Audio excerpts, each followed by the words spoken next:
मेरा भतीजा सफेद घोड़ी की सवारी करने का बड़ा ही शौक रखता था। वह अक्सर मुझे रोज कहा करता कि चाची, मुझे आपके सफेद घोड़े की सवारी करनी है। मैं कभी कभी इस बात को हंसकर टाल दिया करती थी, लेकिन अक्सर वह रोज ही मेरे साथ जिद करने लगा। मेरा भतीजा मेरे पास पढ़ने के लिए आया था।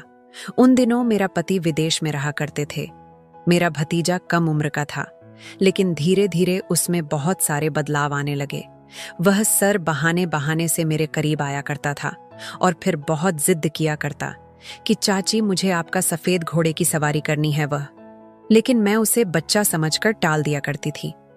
एक दिन बहुत तेज बारिश हो रही थी। उसी दिन मैं अपने पति को बहुत याद कर रही थी। लेकिन इस वक्त भतीजा मेरे कमरे में आया। जीद करने लगा कि उसे आज घोड़े की सवारी करनी है। मैंने भतीजे की बात को मान लिया। मैंने कहा, बताओ तो फिर मुझे आज क्या करना पड़ेगा। लेकिन भतीजे ने जो तरीका मुझे बताया वह सुनकर आप लोग हैरान हो जाओगे। उसने लाइट बंद करते ही पूरे जोश के साथ, कभी कभी गलतफहमी ही इंसान के अच्छे खासे रिश्ते को खत्म करके रख देती है। इस तरह यह सिलसिला मेरे साथ हुआ था। यह कहानी उन दिनों की है जब मेरी नई नई शादी हुई थी। मैं शादी करके अपने ससुराल आई थी। मैं गरीब परिवार से ताल्लुक रखती थी। इसी वजह से माँ बाप ने अच्छा रिश्ता देखकर कम उम्र में ही मेरी शादी कर दी थी। शादी को लेकर हर लड़की की तरह मेरी भी कई अरमान थे, लेकिन वह शायद मेरी जिंदगी में पूरे नहीं हुए थे, क्योंकि शादी की रात ही मेरा पति मुझे छोड़कर विदेश चला गया था। यह शादी बहुत ही जल्दबाजी में हुई थी, क्योंकि मैंने सुना था जो मेरा पति है उसके माता पिता इस दुनिया में नहीं है और उसकी एक छोटी बहन थी जिसकी शादी उसने 1 साल पहले ही कर दी थी। माँ बाप को भी यह रिश्ता अच्छा लगा था, क्योंकि लड़का अच्छा खासा कमा लेता था। लड़की वालों ने हमारे से कोई डिमांड भी नहीं की थी। इसी वजह से माता पिता ने खुशी खुशी मेरी शादी मेरे पति राजा से कर दी थी। मैं विदा होकर जब अपने ससुराल आई तो बड़ी सादगी के साथ मेरा स्वागत किया गया था। मेरे ससुराल में ज्यादा लोग नहीं थे। जब मैं अपने पति के कमरे में गई तो मेरे पति ने कमरे को पूरे फूलों से सजाया हुआ था। आज की रात मेरे लिए बड़ी ही प्यार भरी थी। आज की रात के लिए हर लड़की अपने पति का बेसब्री से इंतजार करती है। मैं भी एक लंबा सा घूंघट ओढ़कर बैठी चुकी थी और फिर आने वाली घड़ी के बारे में सोच रही थी। फिर आधे घंटे के बाद मेरा पति कमरे में दाखिल हुआ।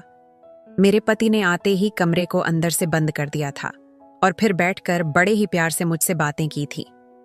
शुरू में तो मुझे बहुत ही ज्यादा हिचकिचाहट हो रही थी, लेकिन धीरे धीरे मैं भी उनके साथ बात करते हुए फ्रेंडली हो चुकी थी। अब मुझे भी कोई शर्म नहीं रही थी। मेरे पति ने मेरा हाथ पकड़कर मुझे अपने प्यार का इजहार किया था। मेरे पति के छूते ही मेरे दिलों की धड़कनें बढ़ने लगी थीं। फिर पति ने लाइट बंद करते ही मुझ पर प्यार लुटाना शुरू कर दिया था। फिर काफी घंटे की देरी के बाद मेरे पति मुझे बताने लगे कि वह कल सुबह ही काम के सिलसिले से विदेश चले जाएंगे, जिसे सुनकर मैं पूरा हक्का बक्का रह चुकी थी। मेरे पति कहने लगे कि उन्हें ऑफिस के काम से छुट्टी नहीं मिल रही, इसीलिए उनको जॉब बहुत जरूरी है, वह जल्द ही वापस आएंगे। तुम निराश मत होना। लेकिन पति की बात को सुनते ही मैं पूरा उदास हो चुकी थी। भला कोई भी लड़की अपनी शादी के दूसरे दिन ही अपने पति को विदेश जाने की इजाजत देती है? मुझ में तो बिल्कुल भी हिम्मत नहीं थी। मैं मन उदास करके बैठी हुई थी। मेरे पति मुझे मनाने की पूरी कोशिश कर रहे थे, लेकिन दिन भर की थकावट की वजह से मैं जल्द ही नींद की वादियों में गुम हो चुकी थी। सुबह जब मैं उठी तो मैंने देखा कि मेरे पति विदेश जाने के लिए तैयार हो रहे हैं। मैंने उन्हें रोकने की भी कोशिश की थी। मैंने कहा, कुछ दिन बाद चले जाना, लेकिन उन्होंने कहा कि उन्हें अर्जेंट काम है और वह काम से छुट्टी नहीं ले सकते।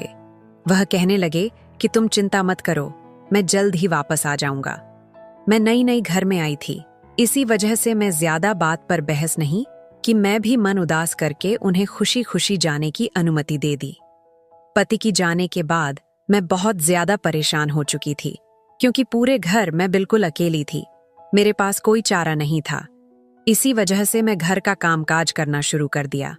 मेरे पति का घर बहुत ही बड़ा था और साथ ही साथ घर के पीछे हिस्से में घोड़े का एक छोटा सा अस्तबल बनाया हुआ था, जहां पर 2-3 घोड़े रखे हुए थे।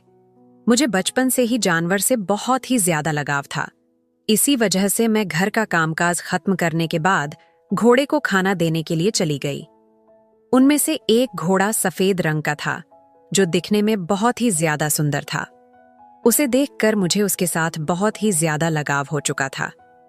वह घोड़े भी मेरे तरह इस घर में पूरी तरह अकेली थी। घोड़े को खाना देने के बाद मैं वापस अपने कमरे में आ गई और अपने पति को फोन लगाने लगी। मेरे पति ने मुझसे बात की, लेकिन मैं तब भी बार बार उन्हें अपने पास बुलाने की जिद करने लगी थी।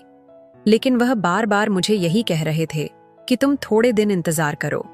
कुछ दिन के बाद मेरा भतीजा हमारे घर में आकर रहेगा, क्योंकि यहाँ से वह अपने आगे की पढ़ाई कंप्लीट करेगा।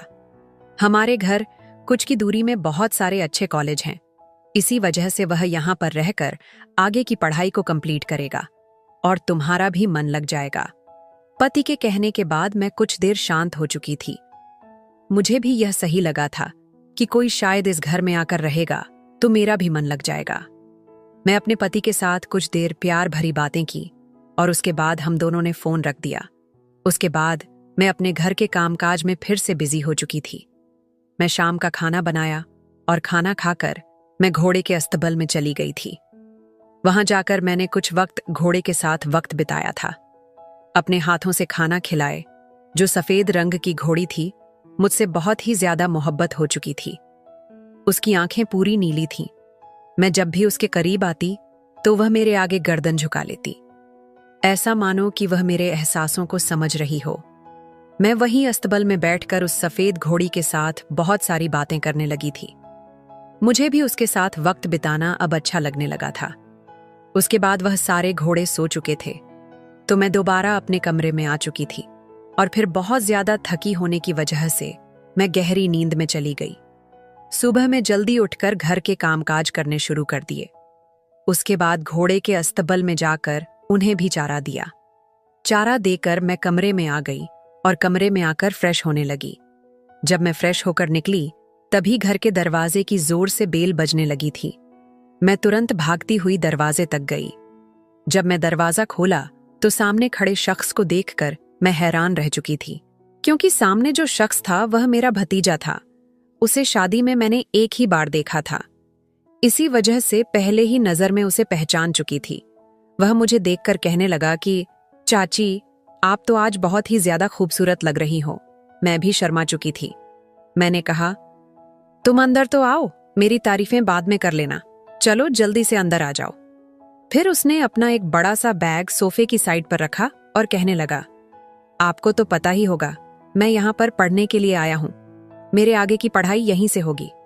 उस लड़के का नाम अरमान था। उसकी उम्र 20 साल थी। वह दिखने में बहुत ही हैंडसम था, लेकिन उसे देखकर उसकी उम्र का अंदाजा बिल्कुल भी नहीं लगाया जा सकता।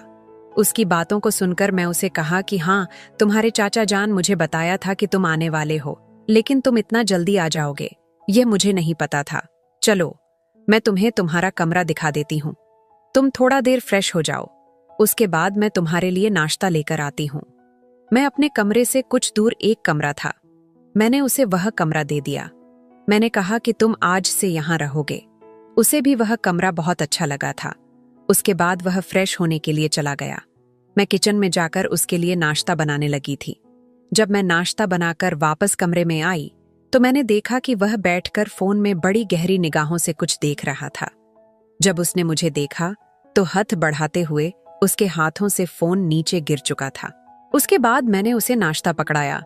नाश्ता करते हुए वह मेरी तारीफें करने लगा था। वह कहने लगा, चाची, आप नाश्ता भी बहुत ही अच्छा बना लेती हैं। वाकई आपके हाथों में तो जादू है। उसकी बातों को मैं सुनकर हंस के डाल दिया करती थी, क्योंकि वह बहुत ही मजाकिया किस्म का लड़का था। फिर मैंने कुछ देर उसके पास बैठकर उसके आगे की पढ़ाई के बारे में मैंने पूछा था, पर हम दोनों ने कई देर तक एक दूसरे के साथ बात की थी। उससे बात करने के बाद अपने कमरे में चली आई थी। कमरे में आकर देखा कि मेरे फोन पर मेरे पति की कॉल आ रही थी। मैंने तुरंत रिसीव किया। शायद मेरे पति को अरमान के आने की खबर मिल चुकी थी। मेरे पति मुझे कहने लगे, अब तुम्हारा मन अच्छे से लग जाएगा। अपने पति की बातों को सुनकर मैं चुपचाप हाँ में जवाब दिया था, क्योंकि मेरे पति मुझे बिल्कुल समझ में नहीं आ रहे थे, क्योंकि मुझे उनकी जरूरत ही ना कि उनके भतीजे की। लेकिन मैं नई नवेली दुल्हन थी। इसी वजह से मैं ज्यादा जिद नहीं कि मैं चुपचाप अपने पति की बातों को अच्छे से सुना था और उसके बाद हम दोनों ने फोन रख दिया। कुछ देर बाद में आराम किया और उसके बाद घोड़े के अस्तबल में जाकर उन्हें चारा देना शुरू कर दिया था। आज जो मेरे सफेद रंग की घोड़ी थी बहुत ही ज्यादा उछल रही थी। शायद वह थोड़ा आजाद होना चाहती थी क्योंकि उसे भी कितने दिनों से रस्सियों से बांधा गया था। जब मैं उन घोड़े को चारा दे रही थी तभी पीछे से अरमान भी मेरे बगल में आकर खड़ा हो गया और फिर मुझे कहने लगा कि चाची, मुझे यह सफेद रंग की घोड़ी बहुत ही ज्यादा पसंद है।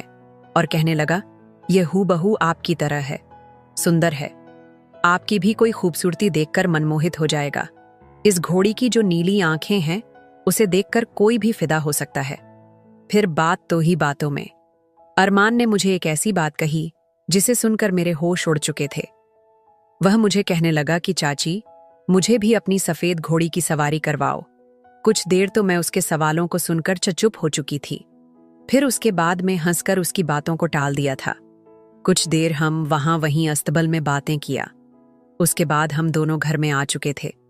घर में आने के बाद अरमान मुझे कहने लगा कि चाची, आज मैं अपने दोस्तों के घर जा रहा हूं, इसी वजह से थोड़ी देरी हो जाएगी क्योंकि मेरे दोस्त यही हॉस्टल में रह रहे हैं। मैंने उसे जाने की आज्ञा दे दी थी। उसके बाद वह रात को वापस आया था। रात को मैं खाने पर इसका इंतजार कर रही थी। जब आया तो हम दोनों ने बैठकर रात का डिनर किया था। डिनर करते हुए ही अरमान फिर से कहने लगा कि चाची, मुझे अपनी घोड़ी की सवारी कब करवाओगी? इस बात को सुनकर मैं फिर से हंसकर डाल दिया था। मैंने सोचा कि यह तो बच्चा है, इसे क्या समझ होगी ये जो बोल रहा है, लेकिन शायद यह मेरी गलत फहमी थी। डिनर करने के बाद अरमान अपने कमरे में सोने के लिए चला गया था। मैं सोने के लिए चली गई थी। मैं बहुत ज्यादा घर के काम काजों की वजह से बहुत थक चुकी थी। इसी वजह से मैं भी अपने में जाकर जल्द ही सो चुकी थी। लेकिन रात को मुझे कुछ अजीब सी आवाज सुनाई देने लगी, लेकिन मैं वह आवाजों पर ज्यादा ध्यान नहीं दिया। जब मैं सुबह उठी तो मेरे दिमाग में रात वाली बात के बारे में सोचने लगी थी। किचन में जब काम कर रही थी तो मैं आवाजों को गहरी तरीके से सोच रही थी, लेकिन तभी पीछे से अरमान कब आकर खड़ा हो गया मुझे मालूम नहीं। उसने मुझे एक बार आवाज भी लगाई, लेकिन मैंने उसकी आवाज को नहीं सुना। तभी उसने आकर मुझे पीछे से पकड़ लिया। उसके पकड़ने से मुझे अजीब सी हलचल होने लगी थी। वह कहने लगा, चाची जान, मैं कब से आपको आवाज लगा रहा हूं, लेकिन आप मेरी बात को सुन ही नहीं रही। कहने लगा कि मैं आज दोपहर को नहीं आऊंगा क्योंकि आज मैं अपना कॉलेज में एडमिशन करवाने जाने वाला हूं। जिसे सुनकर मैंने कहा कि ठीक है, तुम रात को तो आओगी ना? तो कहने लगा हाँ। तभी चाची ने और मैं नाश्ता किया। नाश्ता करते वक्त अरमान मुझे कहने लगा कि चाची, अपनी घोड़ी की सवारी कब करवाओगी? मैं तभी उसकी बातों को सुनकर चुप हो चुकी थी। मैंने कहा, तुम्हें घोड़ी कब से पसंद आने लगी? वह कहने लगा, मुझे घोड़ियों का शौक बचपन से ही है। मुझे अक्सर सफेद रंग की घोड़ी पर सवारी करना बहुत पसंद है। बार बार मुझसे जिद करने लगा था, लेकिन मैं अब उसकी बातों को हंसकर डाल दिया करती थी। अब यही सिलसिला रोज शुरू हो चुका था। जब रात को अरमान घर वापस आता और डिनर करने के बाद वह अपने कमरे में चला गया। उसके कमरे के जाने के कुछ देर बाद ही मुझे फिर से अजीबोगरीब आवाज आने लगी थी। जब मैं आवाजों को सुनने के लिए कमरे से बाहर निकलते तो धीरे धीरे कदम बढ़ाते हुए मैंने यह देखा कि आवाज तो मुझे अरमान के कमरे से आ रही है। यह आवाज बड़ी ही अलग किस्म की थी। सुनकर मुझे अजीब सी हलचल महसूस होने लगी थी। मुझे डर लगने लगा था। इसी वजह से मैं तुरंत भागकर अपने कमरे में आ चुकी थी। मैं अपने पति को बहुत ही ज्यादा याद कर रही थी। डर के मारे में चादर ओढ़कर सो चुकी थी। सुबह जब उठी, फिर से घर के कामकाजों मैं मगर हो चुकी थी। कामकाज करते हुए मुझे फिर से वह रात वाली आवाज के बारे में मैं सोचने लगी थी। अरमान आज फिर से मेरे करीब आकर खड़ा हो चुका था और फिर उसने फिर से मुझे ऐसी ऐसी बातें कहीं जैसे सुनकर मेरे होश उड़ चुके थे। वह कहने लगा, मुझे जल्द ही आपकी घोड़ी की सवारी करनी है। मैं सोचती थी, यह तो बच्चा है, बातों को घुमा दिया करती। अब धीरे धीरे अरमान में बहुत बदलाव आने लगे थे। वह अक्सर फोन में बैठकर पता नहीं क्या वीडियो देखा करता था। जब मैं उसके बगल में आकर खड़ी होती तो वह हड़बड़ा जाता था। और रात को वह अजीब आवाजों ने मुझे तंग करके रख दिया था। अरमान को मैं बच्चा समझती थी, इसी वजह से मैं उसकी हरकत को नजरअंदाज कर दिया करती थी। अरमान मेरे साथ बहुत ज्यादा फ्रेंडली हो चुका था। वह पूरा मेरे बगल में आकर बैठ जाता, मेरे साथ नाश्ता करता और मेरे कमरे में भी आकर घंटा बातें किया करता, और फिर उन बातों के दौरान मेरे साथ फिर से वही जिद किया करता कि चाची, मुझे तो आपकी घोड़े की सवारी करनी है। मुझे आप बहुत ही ज्यादा पसंद हो, क्या आप मुझे अपनी घोड़ी की सवारी करवाओगी? लेकिन मैं बार बार उसे बच्चा समझकर नजरअंदाज करती जा रही थी। लेकिन यह मेरे आने वाले जिंदगी के लिए बहुत ही ज्यादा खतरनाक होने वाला था। एक रात में सो रही थी कि तभी मुझे अचानक फिर से वह अजीबो गरीब आवाज आने लगी। मैं तुरंत उठकर उन आवाजों को सुनने लगी थी। वह आवाज मुझे फिर से अरमान के कमरे से आ रही थी। मैं जल्दी जल्दी अरमान के कमरे में चली गई। जब अरमान की कमरे के बाहर खड़ी हुई तो वह आवाज बहुत तेज आ रही थी। मैं इधर उधर खिड़की से झांकने की कोशिश कर रही थी। जब खिड़की से झांक कर देखा तो मैंने देखा कि अरमान मोबाइल में एक वीडियो देखकर ऐसी हरकतें कर रहा था जिसे देखकर मेरे होश उड़ चुके थे। मैं तुरंत भागती हुई वापस आई और अपने पति को फोन लगाने लगी थी। मैं अपने पति को फोन लगाकर खूब रोने लगी थी, लेकिन मैं उन्हें न के बारे में बिल्कुल भी नहीं बताया था। मैं उनसे बार बार यहां आने की जिद कर रही थी, लेकिन वह बार बार यही कहते कि उनके कुछ वक्त और लगेगा। इसी वजह से मैंने गुस्से से फोन को रख दिया था। अगले ही दिन बहुत तेज बारिश हो रही थी। मैं जल्दी सुबह उठ चुकी थी। आज मुझे अपने पति की बहुत ही ज्यादा याद सता रही थी। रात भर में बहुत ही ज्यादा परेशान हुई थी। मैंने सोचा था कि मैं अरमान के बारे में अभी किसी को कुछ नहीं बताऊंगी। जब मेरे पति आ जाएंगे तब उन्हें अपनी आंखों से यह सारी हकीकत दिखाऊंगी, क्योंकि अगर मेरी बात पर विश्वास न किया तो शायद वह मुझे ही इस घर से उसके साथ में बहुत ही ज्यादा खुश थी। घोड़ी को भी उसके साथ बहुत ज्यादा लगाव हो चुका था। यह सब मैं दूर से देख रही थी। तभी मैं सोचने लगी, जो रोज रोज मुझे यही अरमान मुझे जिद किया करता था कि उसे सफेद घोड़े की सवारी करनी है, कहीं वह इसकी बात तो नहीं कर रहा? कहीं मन ही मन में उसे गलत तो नहीं समझ बैठी? लेकिन अगर यह बात थी तो रात को वह फोन में एक वीडियो देखकर अजीब अजीब हरकतें क्यों कर रहा था? अभी भी मेरे मन में बहुत सारे सवाल चल रहे थे, जिसका जवाब सिर्फ और सिर्फ अरमान ही दे सकता था। इसी वजह से अब मैं अरमान का इंतजार करने लगी। अरमान उसे घोड़ी के साथ कुछ देर वक्त बिताकर वापस जब घर आया तब अपने कमरे में चला गया। मैं भी उसके पीछे पीछे कमरे में चली गई थी। मैंने तुरंत कमरे को अंदर से बंद कर दिया था। अरमान मुझे देखकर हैरान हो चुका था। वह कहने लगा, चाची, आप इतनी जल्दी उठ चुकी थी? मैंने कहा, क्यों? तुम हैरान हो गए हो? क्या तुम नहीं चाहते थे? मैं अजीबोगरीब बातें करने लगी, लेकिन वह मेरी बातों को अच्छे से समझ चुका था। वह तुरंत कहने लगा, मेरा ऐसा कोई मतलब नहीं था। मैंने कहा, फिर कैसा मतलब था? तुम तो रोज मुझे कहते थे कि तुम्हें सफेद रंग की घोड़ी का सवारी करनी है। तो वह मुझे कहने लगा, जी चाची, मैं कहाँ तो था। मैंने कहा, तो क्या तुम असत बल में जो सफेद रंग की घोड़ी थी उसकी बात कर रहे थे? तो कहने लगा, हाँ चाची, क्योंकि मुझे वह सफेद रंग की घोड़ी बहुत ही पसंद थी और मुझे बचपन से ही घोड़े का बहुत ही ज्यादा शौक है। मैं जब छोटा था तो अपनी दादी के घर जाया करता था। दादी के वहां बहुत सारे घोड़े भी हुआ करते थे। मैं उनकी सवारी भी किया करता था। लेकिन एक बार एक घोड़े के ऊपर से मैं गिर चुका था, जिसकी वजह से मेरी टांग में फ्रैक्चर आ चुका था। मुझे घर वालों ने घोड़े से दूर रहने के लिए कह दिया, लेकिन मुझे उनसे बहुत मोहब्बत थी।